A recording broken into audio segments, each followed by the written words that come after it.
Kalau kita sakit, kita pergi hospital, doktor check kita. Doktor check kita, dia kata, awak ni sakit sekian-sekian. Kita sakit, tak tahu apa, aku sakit tengkuk sangat ni. Pergi doktor ni kata urat, yang ni kata darah. Ini semua andaian. Sebahagian dakwaan itu betul, sebahagian tak betul. Karena dia melakukan telahan berdasarkan latar ilmu yang ia ada. Sama juga kalau kita bawa kereta kita rosak, bunyi. Ada satu bunyi yang kereta kita tak tahu. Pergi orang ni kata timing bell dah. Yang ni kata yang ini. Jenuh kita tukar. Kadang-kadang betul, kadang-kadang tak betul. Tapi kalau kita pergi ke company yang buat kereta tu, dia tengok, dia mungkin akan bagi jawapan yang betul. Dalam hidup ni, banyak orang bagi pendapat.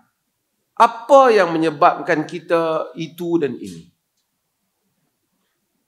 Namun apabila Allah memberikan kata putusnya, semua yang menyebabkan kamu distracted, yang menyebabkan kamu semua terpaling daripada fokus kamu, untuk kamu hidup dengan cara yang betul, ialah at-takatsur. Ini bukan pendapat profesor ke, mufti ke, syekh ke, orang alim ke. Ini adalah pencipta manusia. Dia memberitahu kepada manusia, at-takatsur, berlumba-lumba ingin banyak supaya dapat berbangga-bangga antara kita. Itulah punca yang memalingkan kita daripada hakikat yang sebenarnya. Semua kita ikut-ikut dalam hidup ni, kita cukup dah. Dulu kita tak ada handphone pun. Orang dulu-dulu boleh hidup je. Tapi sekarang tak boleh hidup sebab semua orang ada handphone. Dulu kalau ada telefon dalam satu kampung tu, orang lain semua boleh share, okey je. Sekarang kalau kita tengok, sekarang kemudian bila orang ada telefon, tengok orang tu ada handphone. Orang ni tak ada handphone. Yang ada handphone lebih sikit. Orang masa tu besar handphone. Lama-lama semua orang ada handphone. Budak-budak pun ada handphone. Handphone dah jadi benda biasa. Kita tengok satu orang, handphone dia buruk. Allah, kita kesian dekat dia. Padahal, hidup dia bukan terganggu sangat pun dengan handphone buruk tu. Boleh je dia call. Sian, tengok handphone pun buruk. Sebab apa? Sebab kita banding handphone dia dengan handphone orang sebelah dia. Anak kita pun tengok anak kita pakai kereta buruk atau motosikal buruk, kita pun kesedih. Tengok kawan dia naik baru. Walaupun sampai je dia kat kelas tu. Sebab kita berlumba-lumba. Kita hidup dengan membandingkan orang lain. Lalu semua pertarungan kita ni, kasut baru, kopiah baru ke, baju baru ke, jam baru, bukan soal kepentingan, kerana perbandingan antara kita dengan orang lain. Maka berjuanglah hidup kita ini, supaya kita sentiasa tak lebih bawah daripada orang lain. Dan kita akan naik lebih daripada orang lain, ataupun setara dengan mereka, atau lebih daripada mereka. Penatlah kita dalam pertarungan itu. Sehingga kita lupa apa sebenarnya yang kita cari dalam hidup ni. Redha jiran kita ke? Kebanggaan kita ke? Supaya orang tak nampak kita lekeh ke? Atau kenikmatan kita sendiri ke?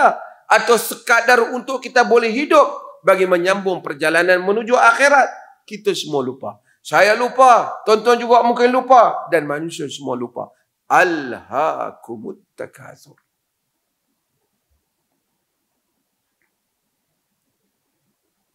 Hatta zurtumul maqabir.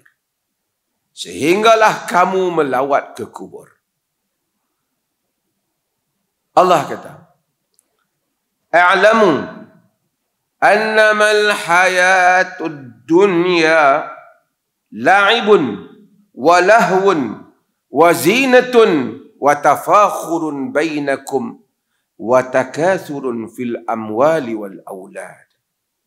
Ketahuilah annamal hayatud dunya, ketahuilah kamu hanya sahaja kehidupan dunia, la'ibun, main-main. Main-main dah. Bukan real. Orang ni ada tu, orang ini ada tu, sebenarnya hakikatnya tak ada pun. Kemudian mati tak ada apa pun. Walahun, dan sia-sia. Kita juga.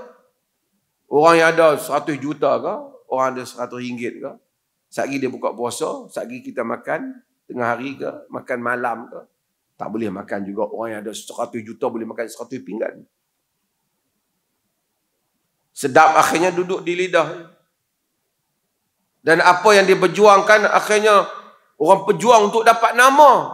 Seminggu nama dia naik, 2 minggu nama dia naik, minggu depan nama orang lain pula. Jawatan juga sama. Wazinatun, perhiasan, watafakhurun, dan bangga-bangga. Kita hias, kita bangga-bangga. Watafakhurun bainakum, bangga-bangga di kalangan kamu. Watakathurun fil amwali wal aulad. Dan kamu berlumba-lumba nak banyakkan pada harta dan anak pinak. Harta hang ada banyak mana? Tanah banyak mana dah? Anak pinak, hang nak duduk banyak sikit je. Tapi tak bolehlah kita mesti tak puas hati sebab tengok orang lain lebih daripada kita.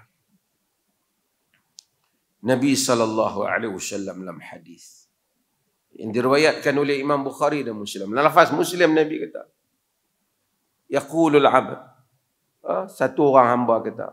Dan sebahagian riwayat Nabi kata, yaqulu ibnu Adam, anak Adam kata, mali, mali, mali, ni hartaku, ni hartaku, ni hartaku. Innama lahu min malihi salas. Sesungguhnya yang jadi harta dia 3 saja, kata Nabi. Apa dia? Ma akala fa afna. Apa yang dia makan, habis. Itu memang harta kita.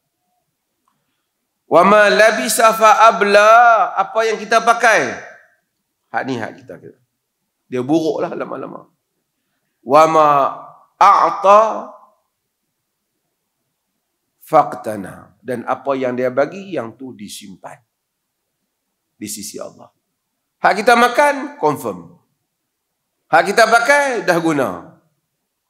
Tapi yang mana duduk dalam bank, yang tanah kita banyak, belum tentu. Kalau kita mati sekejap lagi, bukan hak kita dah. Tanah kita punya luas, bukan salah ada, tapi kalau kita guna, ada. Kalau kita tak guna, boleh beritahu, orang tengok semua tu tanah aku. Nabi kata, hak mana kita guna, tu hak kita. Harta yang duduk dalam dompet kita ni, belum tentu lagi kita. Kalau kita jatuh mati sekejap lagi, orang lain punya. Semua ni, berlumba-lumba ni, Allah kata, hatta zurtumun maqabir. Sehingga kamu melawat kubur.